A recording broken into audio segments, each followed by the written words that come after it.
नमस्कार मित्रों, Kota online classes में आप सभी का स्वागत है।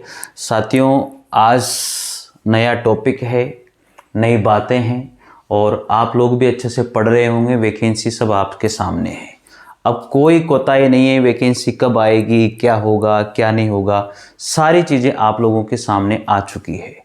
तो मित्रों, तैयार हो जाइए और अच्छे से पढ़ना शुरू कर दीजिए। चलिए, पहला टॉपिक है वर्ण विचार का।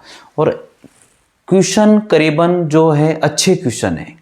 आप लोग मेहनत कर ही रहे होंगे तो शायद आप अच्छे आंसर इनके दोगे। और ज़रूर आंसर देना साथियों, 100% बताना मुझे आंसर और कमेंट ज़रूर करना। और पहली बार अगर वीडियो आप देखते हो तो 100% आप चैनल को सब्सक्राइब कर लीजिए। मैं आपको बता देता हूँ, हिंदी साहित्य का इतिहास और ग्रामर, जितने भी टॉपिक फर्स्ट ग्रेड और सेकंड ग्रेड में हिंदी से संबंधित आते हैं वो सारे टॉपिक मैं यहाँ पर कराने वाला हूँ। मेरे नोट्स हैं, हैंड रिटन नोट्स, उनसे कराऊंगा। और आप जो है, सबसे पहली बात यह है कि जो भी मैं लिखवाऊँ तो जो भी यहाँ पर मैं बताऊँ उसे निश्चित रूप से आप अपने नोटबुक में ज़रूर नोट कीजिएगा। ठीक है, चलिए बात करते हैं। सबसे पहले पहला ही टॉपिक है वर्ण विचार। तो पहले ही बात करेंगे साथियों, वर्ण होता क्या है।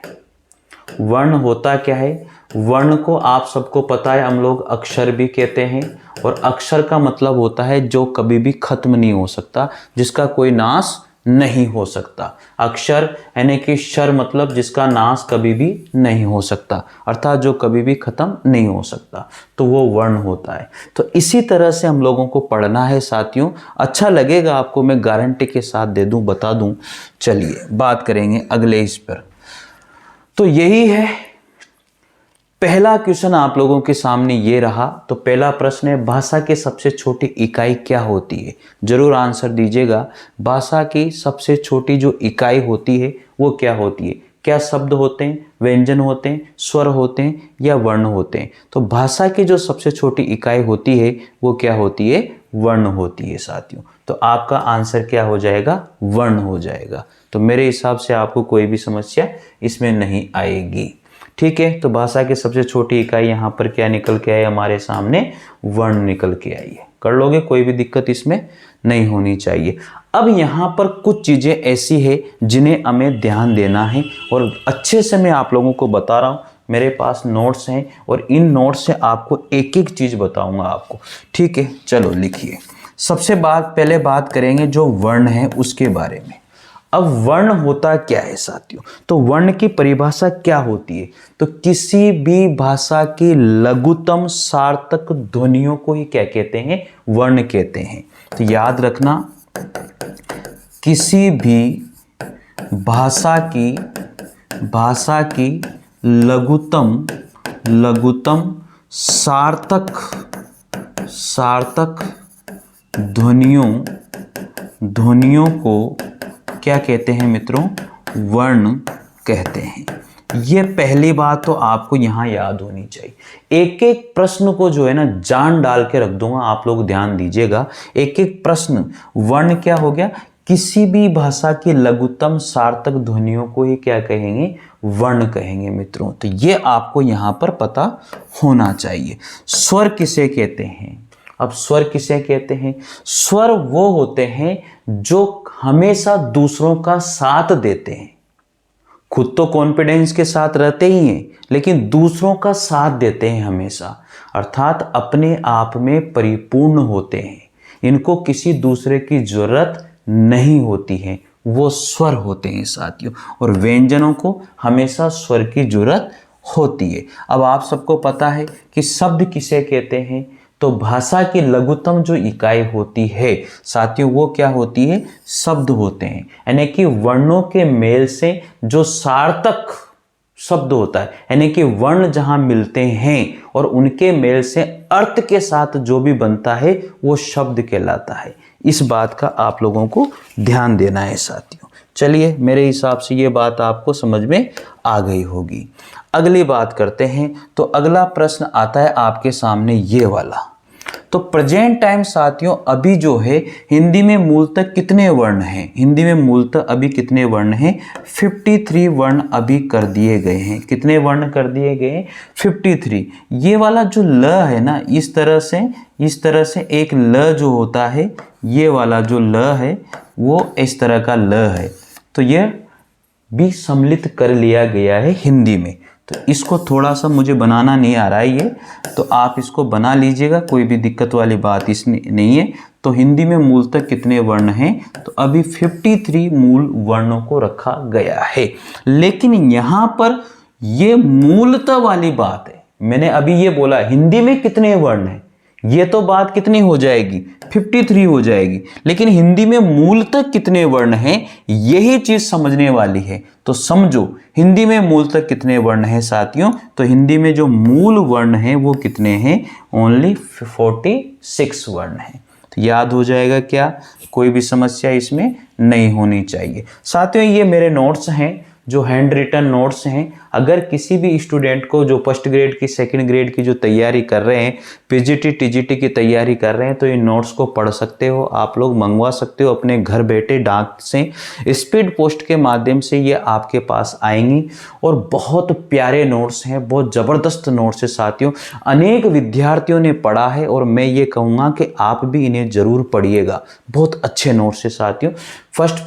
जो फर्स्ट ग्रेड है उसका या सेकंड ग्रेड है, ये हिंदी साहित्य का इतिहास 100% सफलता के लिए जरूर पढ़ें आप। हिंदी साहित्य का इतिहास और काव्य शास्त्र, और ये पूरा काव्य शास्त्र जो है फर्स्ट ग्रेड के लिए ही बनाया हुआ है। तो मित्रों निश्चित रूप से आप इनको पढ़िएगा, बहुत प्यारे नोट्स हैं। अगला प्रश्न आता है, हिंदी भाषा में वे कौन सी ध्वनियां हैं जो स्वतंत्र रूप से बोली या लिखी जाती है। तो आप मेरे हिसाब से समझ गए होंगे, यहाँ पर केद रहता है तो केवल व्यंजन रहता है, बाकी स्वतंत्र तो एक ही बंदा रहता है और वह स्वतंत्र जो है स्वर है। साथियों यहाँ पर देखो स्वर, यहाँ पर भी इसमें क्या आ रहा है, स आ रहा है, आपने देख रहे होंगे ना, इसमें क्या आ रहा है, इसमें भी स आ रहा है। तो ये चीज आपको देखनी है, यही चीज आपको देखनी है। यहाँ पर इसमें क्या आ रहा है, स आ रहा है मित्रों। तो याद हो जाएगा, कोई भी समस्या इसमें नहीं आनी चाहिए मेरे हिसाब से। तो चलिए इसको हटा देते हैं और आगे बढ़ते हैं।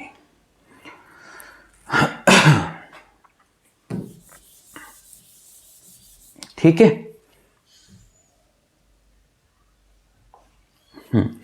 तो हिंदी भाषा में वे कौन सी ध्वनियां हैं जो स्वतंत्र रूप से रहती है और लिखी जाती है, बोली जाती है, वो क्या होती है, स्वर होते हैं मित्रों। तो आसानी से आप इनको कर सकते हो, कोई भी दुराई नहीं है, स्वर होते हैं। तो आंसर देख लेते हैं हम यहाँ पर। तो हमारा जो आंसर हो जाएगा वो आंसर क्या होगा साथियों, आंसर होगा यहाँ पर, आपको ही आंसर देखना है। तो चलिए आंसर देखते हैं, हमारा आंसर ए होगा। तो आंसर समझ में आ गया, क्या हो जाएगा, ए आंसर हो जाएगा। ठीक है, बढ़े आगे। चलिए, संयुक्त को छोड़कर हिंदी में मूल वर्णों की संख्या कितनी है। संयुक्त को छोड़कर हिंदी में मूल वर्णों की संख्या कितनी है, बहुत प्यारा प्रश्न है। संयुक्त को अगर छोड़ दिया जाए तो मूल वर्णों की संख्या कितनी होती है। तो ये प्रश्न जो है बहुत ज़बरदस्त प्रश्न है और इस प्रश्न का आंसर मैं आप लोगों को ज़रूर बहुत अच्छी तरह से देने वाला हूं साथियों। तो चलिए एक एक चीज़ लिखा देता हूं मैं यहाँ पर। हिंदी जो वर्णमाला है, चलो लिखो, हिंदी वर्णमाला। हिंदी वर्णमाला में साथियों कितना वर्ण होता है, 40 कि 44। हिंदी वर्णमाला में जो है 44 वर्ण हम लोगों ने यहाँ पर माने हैं। तो वर्णमाला की बात की जा रही है जो स्वतंत्र रूप से अलग अलग होते हैं। तो यहाँ पर ध्यान देना, एक तो जो स्वर होते हैं वो कितने होते हैं, 11 स्वर होते हैं, और व्यंजन कितने होते हैं, जो व्यंजन होते हैं वो 33 होते हैं साथियों। बस यही तो चीज़ मैं यहाँ आप लोगों को बताने वाला था कि संयुक्त को अगर छोड़ दिया जाए तो मूल वर्णों की जो संख्या होती है वो कितनी होती है, 44 होती है। 11 और 33 कितने होते हैं, 44 होते हैं। यही चीज़ आप लोगों को समझनी थी, कर लोगे, कोई भी दिक्कत नहीं है इसमें। आगे बढ़े, चलिए यहीं पर और भी मैं आप लोगों को एक चीज़ और बता देता हूँ, थोड़ा सा ध्यान देना भाई, इसमें आप लोगों को एक चीज़ और समझनी है। चलिए एक चीज और समझते हैं, बहुत तगड़ी चीज आप लोगों को बता रहा हूं, यहां पर ध्यान देने वाली यही है। चलिए अब देखो, जो स्वर हैं वो 11 होते हैं और व्यंजन है वो कितने होते हैं? 44 होते हैं। कितने होते हैं? 44 होते हैं। तो यहां पर जो लघु स्वर है, जो लघु स्वर है वो कितने होते हैं? जो लघु स्वर है साथियों वो 4 होते हैं। तो कौन कौन से होते हैं? अ, ई, उ और री। ये जो लघु स्वर हैं ये कितने हैं? 4 हैं। इसी तरह से साथियों जो गुरु स्वर जिसने अम कहते हैं, यानी कि दीर्घ स्वर जिन्हें अम कहते हैं, तो इसका दीर्घ क्या हो जाएगा? आ हो जाएगा। इसका दीर्घ क्या हो जाएगा? बड़ा। इसका बड़ा उ, और फिर ए, फिर ए, फिर ओ और फिर औ। तो कितने हो गए साथियों? ये 7 हो गए हमारे पास। तो इस तरह से जो दीर्घ स्वर हैं वो कितने हो जाएंगे? 7 हो जाएंगे। तो समझ में आ गई होगी मेरी बात। चलिए आगे बढ़ते हैं इसी क्रम में। ये कुछ चीजें जो है ना यहीं पर क्लियर कर लेनी है भाई साथियों। चलो ठीक है, याद हो जाएगा, ये कोई भी समस्या इसमें नहीं होनी चाहिए। बढ़े आगे, चलो याद हो जाना चाहिए भाई, मेन बात यही है। आगे और कुछ चीजें इसमें देख लेते हैं। तो व्यंजन कितने होते हैं? 33 होते हैं। व्यंजन कितने होते हैं? 33 होते हैं। सबको पता है व्यंजन कितने हैं? 33 हैं। अब देखो यहां पर जो स्पर्शी व्यंजन है, स्पर्शी व्यंजन जो है वो कितने हैं? 25 हैं। सबको पता है 5 इनके जो है वर्ग होते हैं। कितने वर्ग होते हैं? 5 वर्गों में बटा हुआ होता है। 5 वर्ग कौन कौन से होते हैं? क, च, ट, त, प। ये 5 वर्ग हैं। तो एक वर्ग में कितने व्यंजन होते हैं? 5 होते हैं। इसी तरह से आपको ध्यान रखना है। तो कचटत, क, ख, ग, घ, ऐ, इस तरह से आपको याद रखना है। तो टोटल कितने हो गए? 25 हो गए। हो जाएगा याद, कोई समस्या यहां पर नहीं होनी चाहिए। आगे और बढ़ते हैं मित्रों। अब देखो यहां पर जो पहला वर्ग है, जो पहला वर्ग है वो उसमें सारे के सारे व्यंजन क्या होते हैं? कंठे होते हैं। और लास्ट का जो 5वां वर्ण है वो अनुनासिक होता है, ये याद रखना, अनुस्वर होता है। और अनुस्वर को यहां पर याद रखना कि हम लोग कंठे भी कहते हैं। यहां पर जो च वर्ण है, तो च वर्ण जो है, च वर्ग पूरा का पूरा जो है वो तालव्य होता है। इचु ऐसाणाम तालु, याद हो जाएगा। जो ट वर्ग है साथियों वो क्या होता है? मूर्धन्य होता है। ऋतु रसाणाम मूर्धे, ऋतु रसाणाम मूर्धा। इस तरह से यहाँ पर ट वर्ग पूरा का पूरा क्या हो जाएगा साथियों? आप सबको पता होना चाहिए, मूर्धन्य। तो यहाँ पर दंते, त वर्ग क्या हो जाएगा? दंते हो जाएगा। ऋतु रसाणाम दंते। ठीक है, आगे बताऊंगा ये सारी चीजें। और उपधाम्याम नाम होस्टे, तो ये होस्टे हो जाएगा साथियों। अब अंतस्थ व्यंजन कौन कौन से होते हैं यहां पर लिख रहा हूं। जो अंतस्थ व्यंजन है वो य, र, ल और व, ये 4 वर्ण जो हैं वो कौन से होते हैं? अंतस्थ व्यंजन होते हैं। याद हो जाएगा, इसमें कोई दो राय नहीं होनी चाहिए। इसके बाद में आगे जो बात करते हैं वो है उष्म वर्ण।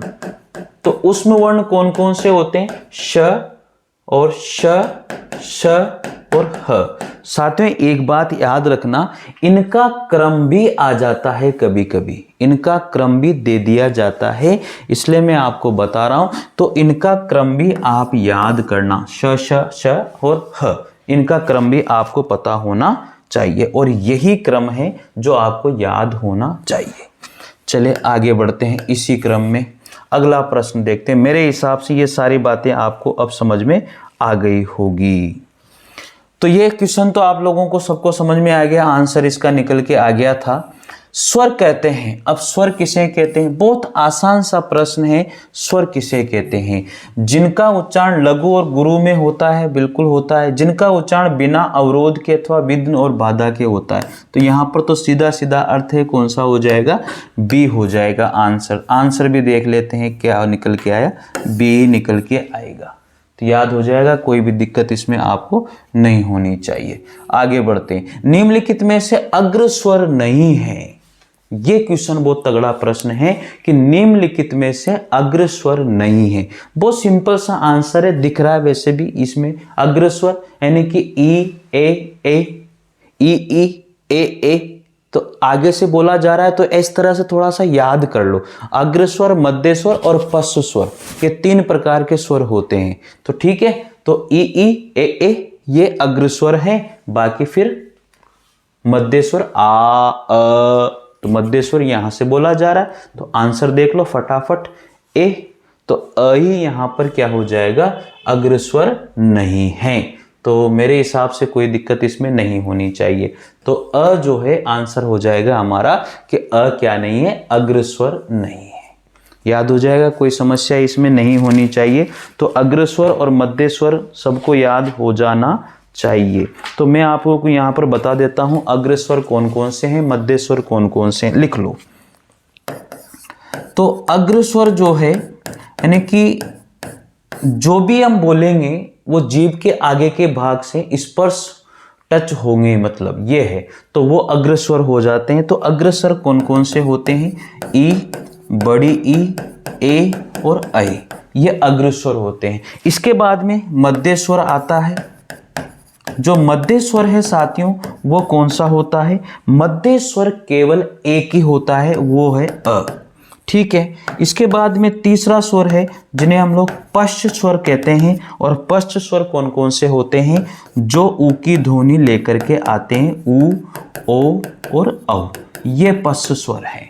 तो मेरे हिसाब से कोई भी समस्या इसमें आपको नहीं आएगी। तो अग्र स्वर हो गए, मध्य स्वर हो गया, पश्च स्वर हो गए। तो मध्य स्वर थोड़ा सा आप याद रखिएगा, ठीक है। तो ये सारे के सारे अग्र स्वर हैं और ये मध्य स्वर हैं और ये पश्च स्वर हो जाएंगे, यहाँ पर हो जाएगा याद, कोई समस्या नहीं होनी चाहिए। बढ़े आगे, तो आगे बढ़ते हैं अगले प्रश्न की ओर। और अगला प्रश्न रहा ये, हिंदी में स्वरों के कितने प्रकार हैं। हिंदी में जो स्वरों के प्रकार होते हैं वो कितने होते हैं, 3 होते हैं। आंसर आपके सामने है। हिंदी में जो स्वर होते हैं वो 3 होते हैं। कौन कौन से स्वर होते हैं, ह्रस्व स्वर, दीर्घ स्वर और फ्लुत स्वर, 3 प्रकार के स्वर होते हैं। इसमें कोई ज्यादा बड़ी बात नहीं है। अगला प्रश्न है, हिंदी वर्णमाला में अंग और अंगः, ये जो 2 हमारे पास लिखे हुए हैं, ये 2 जो वर्ण हैं ये क्या कहलाते हैं, स्वर कहलाते हैं, व्यंजन कहलाते हैं, अयोगवाह कहलाते हैं या संयुक्त अक्षर कहलाते हैं। तो आप लोगों को कमेंट बॉक्स में आंसर देना है कि इन्हें हम क्या कहते हैं। मेरे हिसाब से तो इनको हम क्या कहते हैं, अयोगवाह स्वर कहते हैं। क्या कहते हैं, अयोगवाह स्वर कहते हैं साथियों। तो बात समझ में आ रही होगी आप लोगों की, कौन सा स्वर है, अयोगवाह स्वर है। आगे बढ़ते हैं, तो ठीक है, अयोगवाह स्वर है। जिनके उच्चारण में दीर्घ स्वर से भी अधिक समय लगता है, जिनके उच्चारण में दीर्घ स्वर से भी अधिक समय लगता है, वे कहलाते हैं। यानी कि लघु से नहीं, दीर्घ से भी अधिक समय लगता है। तो सिंपल सा अर्थ है, आप लोगों को समझ में आ गया होगा, वो क्या कहलाता है, फलुत स्वर कहलाता है। क्या कहलाता है, फलुत स्वर कहलाता है। ठीक है, कोई भी समस्या इसमें नहीं होनी चाहिए। बढ़े आगे, तो आगे बढ़ते हैं। ये रहा हमारा अगला प्रश्न, निम्नलिखित में से कौन स्वर नहीं है, यानी कि निम्नलिखित में से कौन सा स्वर नहीं है। तो ये तो बहुत आसान सा प्रश्न है, इसको तो कर सकते हो आप। जो आए हैं वो स्वर में नहीं गिना जाता, डी हो जाएगा। अगला प्रश्न आता है, उच्चारण के समय जीभ की स्थिति के अनुसार स्वरों के कितने भेद किए गए हैं। जीभ की स्थिति के अनुसार स्वरों के कितने भेद किए गए हैं उच्चारण के समय, अग्रस्वर, मध्य स्वर, पश्च स्वर। इस तरह से भी हम लोग यहाँ पर कितने स्वर करते हैं, 3। यहां पर हमारा आंसर राइट हो जाएगा। बड़े अगले प्रश्न की ओर, वे ध्वनियां जो स्वरों की सहायता के बिना उच्चारित नहीं हो सकती, वे ध्वनियां जो स्वरों की सहायता के बिना उच्चारित नहीं हो सकती, वो क्या कहलाती है। मेरे हिसाब से इसका आंसर आप लोग आसानी से बता सकते हो, बच्चा भी बता सकता है। उनको हम लोग क्या कहते हैं, व्यंजन कहते हैं। ठीक है, कोई भी समस्या नहीं होनी चाहिए। अगला प्रश्न है, निम्नलिखित में से एक स्पर्श व्यंजन है। आप लोगों को मैंने अभी बताया था कि 25 स्पर्श व्यंजन होते हैं और 25 स्पर्श व्यंजन में जो है 5 वर्ग होते हैं और 5 वर्गों में एक ही वर्ग के अंदर 5 वर्ण होते हैं। इस तरह से टोटल स्पर्श व्यंजन कितने होते हैं, 25 होते हैं साथियों। मेरे हिसाब से आपको समझ में आ रही होगी बात। तो यहां पर देखिएगा स्पर्श व्यंजन कौन सा है, ये कहता है। तो बाकी के वर्ण क्या है, बाकी के वर्ण क्या हैं भाई, तो बाकी के वर्ण को भी तो हमें देखना है। तो चलो देख लो, बाकी के वर्णों को भी समझने की कोशिश करते हैं। देखो श और ह जो वर्ण है, श और ह जो वर्ण है वो कौन से वर्ण है, ऊष्म वर्ण है। तो ये कौन से वर्ण होते हैं, ऊष्म वर्ण है। तो ऊष्म वर्ण मैंने आपको बताया श, श, स और ह, ये वर्ण कौन से होते हैं, ऊष्म वर्ण होते हैं। इनका क्रम भी आपको याद ही रखना है, इस बात का ध्यान दे लेना। तो इसके बाद में क्या होता है भैया, जो ल वर्ण है, जो ल वर्ण है वो क्या होता है, अंतस्थ वर्ण होता है। कौन सा वर्ण होता है, अंतस्थ वर्ण। देखो वर्ण जो होता है ये होता है अंतस्थ वर्ण होता है, अंतस्थ वर्ण। तो अंतस्थ वर्ण में क्या होता है, य, र, ल और व। तो यहां पर जो ल है वो अंतस्थ वर्ण हो गया, बात ये भी समझ में आ गई। तो फिर कौन सा बचा, छ बताना, ठीक है, छ छतरी वाला। तो ये वर्ण क्या हो जाएगा, स्पर्श व्यंजन हो जाएगा। निकल के आ गया। मेरे हिसाब से इसमें तो आपको कोई भी समस्या नहीं होनी चाहिए। प्रश्न बहुत प्यारा है, तो आंसर हमारा बी हो जाएगा। अगला, हिंदी व्याकरण के अंतिम पंचम अक्षरों का उच्चारण स्थान क्या होता है। तो मैंने अभी आपको बता दिया था क्या होता है, अनुनासिक होता है। क्या होता है, अनुनासिक होता है। मैंने पहले भी आपको बताया था कि हिंदी व्याकरण के जो अंतिम पंचम अक्षर होते हैं, यानी कि स्पर्श व्यंजनों में भी उनको गिना जाता है।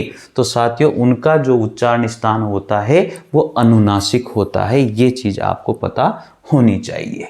चलिए आगे बढ़ते हैं। तो आ गया आंसर अंतस्थ व्यंजन। मैंने अभी तो बता ही दिया अंतस्थ व्यंजन क्या है, तो प्रैक्टिस आप लोग कर ही रहे होंगे। तो अंतस्थ व्यंजन यहां पर हो जाएंगे य, र, ल, व। इनका भी क्रम आपको ध्यान रखना है। बड़े आगे, चलिए डी आंसर। श, श, श और ह, तो ये कौन से वर्ण हो जाएंगे, यहां पर ऊष्म वर्ण हो जाएंगे। तो ये भी आंसर आपके सामने आंसर है। उत्क्षिप्त व्यंजन कौन कौन से हैं, तो उत्क्षिप्त व्यंजन का मतलब होता है जिनमें जीभ जो है 2 बार उठ के पड़ती है, ठीक है, तो वो उत्क्षिप्त व्यंजन होते हैं। तो ड और ढ ये उत्क्षिप्त व्यंजन होते हैं। तो ये रहा आपके सामने। तो ये इनके क्या हो जाएंगे, उत्क्षिप्त व्यंजन है। आंसर आपके सामने है मित्रों, ठीक है, डी ऑप्शन इसमें राइट हो जाएगा। अगला प्रश्न है, उत्क्षिप्त ध्वनि का प्रयोग हुआ है, बताओ यहां पर कहां पर हुआ है। तो ढंग से पढ़ो। इसमें तो मैंने अभी आपको बताया था कि उत्क्षिप्त ध्वनि जो होती है वो कौन सी होती है। एक तो होता है ये वाला ढ, बताया था मैंने, ये वाला ढ होता है। चलो इसको सही करते हैं। ये वाला ढ होता है, नहीं होता, ठीक है, ये वाला ढ होता है और एक ये वाला ढ होता है। बात समझ में आई। तो इन दोनों को देखो कहां पर लग रहा है, किस शब्द में, इसमें लग रहा है, तो ये आंसर हो जाएगा राइट। बहुत सिंपल सा प्रश्न है। आगे बढ़ते हैं इसी क्रम में। तो ये रहा अगला प्रश्न, ये सी ऑप्शन राइट है। गे वर्ण किन वर्णों के संयोग से बना है।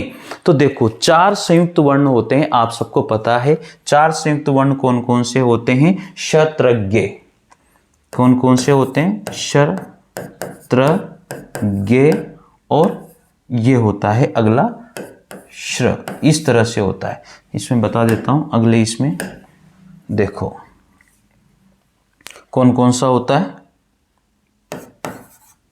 क्षत्र, त्र, और एक होता है ये वाला। तो ये किनके मेल से बना है, क और श के मेल से बना है। अगर मैं यहाँ हलंत लगा देता हूं तो इसमें ये हो जाए। त्र किसके मेल से बना है, त प्लस र प्लस अ के मेल से बना है। ज प्लस अ प्लस और अ के मेल से बना है। ये किसके मेल से बना है, श प्लस र प्लस और अ के मेल से बना है। तो इस तरह से ये आपके क्या हो जाएंगे, संयुक्त वर्ण हो जाएंगे। तो आप प्लीज इनको थोड़ा सा ध्यान दीजिएगा और पढ़ने की कोशिश पूरी कीजिएगा, ठीक है। तो समझ में आ गई होगी बातें। बढ़े आगे, चलो। तो आंसर मिल गया आपको बी, ज और आधा न, य। ये इससे बना। अगर वहां पर आपको दे दिया जाए तो ये यहां पर ऑप्शन बी राइट हो जाएगा। अगला प्रश्न है, क्षत्रज्ञ की गणना स्वतंत्र वर्णों में नहीं होती क्योंकि ये क्या है, ये संयुक्त व्यंजन है। याद हो जाएगा। तो ए ऑप्शन इसका राइट हो जाएगा। अगला प्रश्न है, हिंदी में व्यंजन वर्णों की संख्या कितनी है?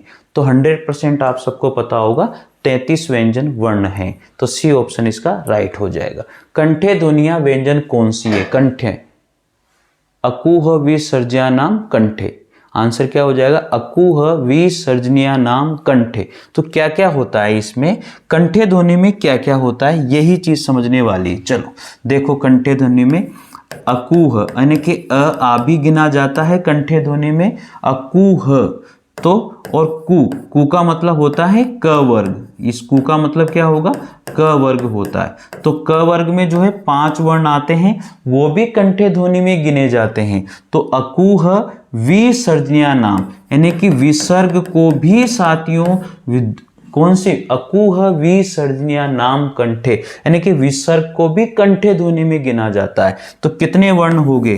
अ, आ, इसके 5 वर्ण हो गए, ठीक है, और ये एक विसर्ग हो गया साथियों।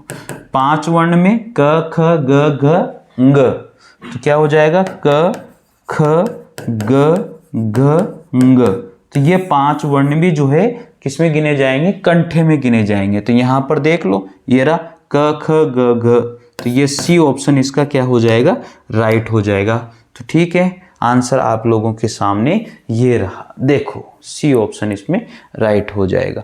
बड़े आगे, श ध्वनि का उच्चारण स्थान है। स्व ध्वनि का उच्चारण स्थान क्या होता है? आप सबको पता होना चाहिए। मूर्धन्य, तालवे, दंते, होष्टे। लितु लसानाम दंते, ऋतु लसानाम दंते, ऋतु रसाणाम मूर्धा। तो ऋतु रसाणाम मूर्धा, तो ये आपको याद होना चाहिए। तो ये सारे उदाहरण इस तरह से याद हो जाएंगे तो कोई भी दिक्कत नहीं आएगी। ऋतु रसाणाम दंते और ऋतु रसाणाम मूर्धा, इच्छु ऐषाणाम तालु। तो यहाँ पर क्या हो जाएगा? अगर मैं इसके उदाहरण की बात करूं, इसके सूत्र की बात करूं, तो इच्छु ऐषाणाम तालु, इच्छु यशा नाम तालु, ये इसमें फॉर्मूला बनता है। तो ई या ई और च वर्ग पूरा का पूरा और श, ये जो है साथियों किसमें होता है? तालवे में होते हैं। याद हो जाना चाहिए आप लोगों को। ठीक है, आगे बढ़े, चलो बढ़ते हैं आगे। तो आंसर हमारा आ गया। मूर्धन्य ध्वनियां कौन कौन सी है? अभी अभी मैंने बताया था कि ऋतु रसाणाम मूर्धा, ये रहा ऋतु रसाणाम, ऋतु रसाणाम मूर्धा, ये रहा।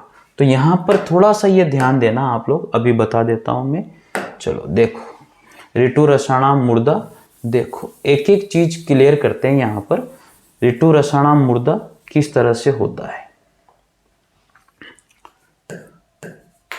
ऋतु रसाणाम मूर्धा, तो देखो ये री वर्ण तो होगा ही होगा और ट वर्ग पूरा होगा, ठीक है, र होगा और श होगा।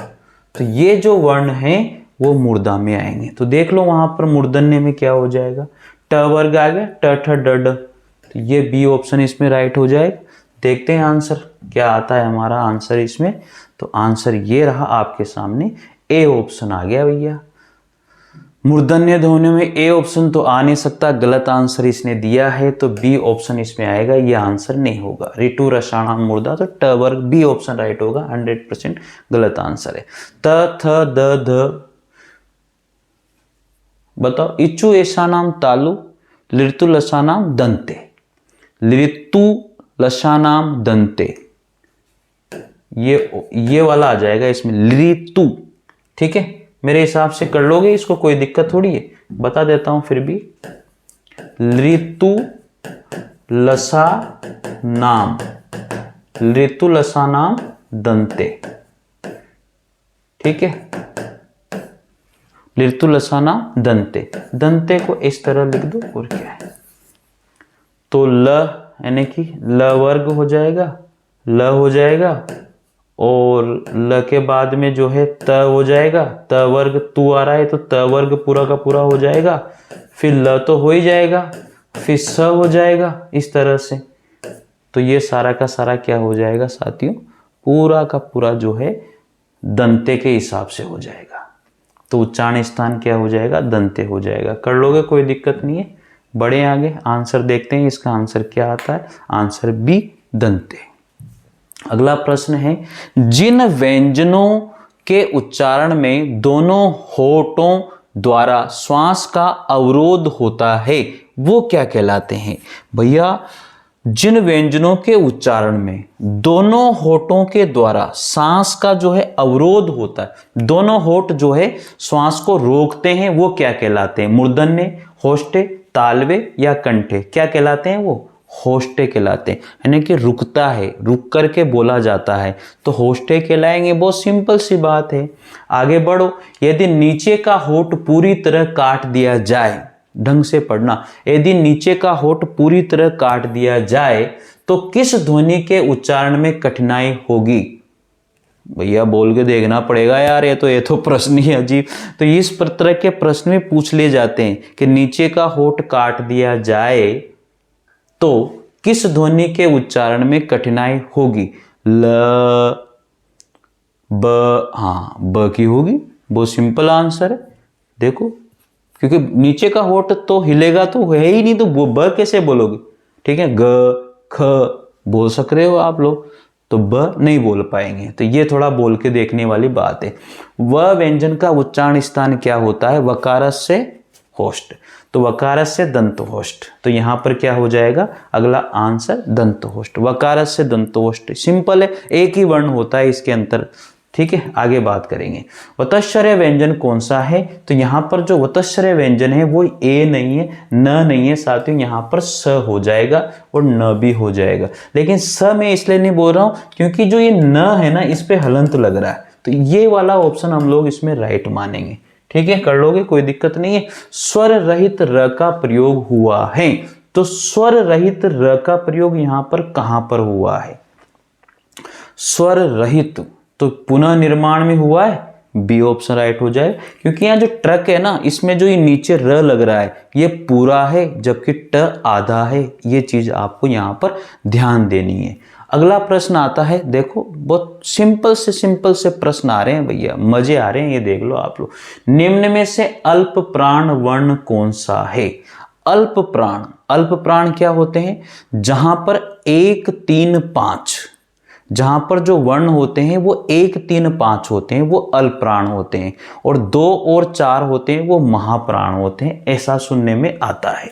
तो अल्प प्राण में यहां पर देखो साथियों क्या हो जाएगा? बी ऑप्शन हो जाएगा।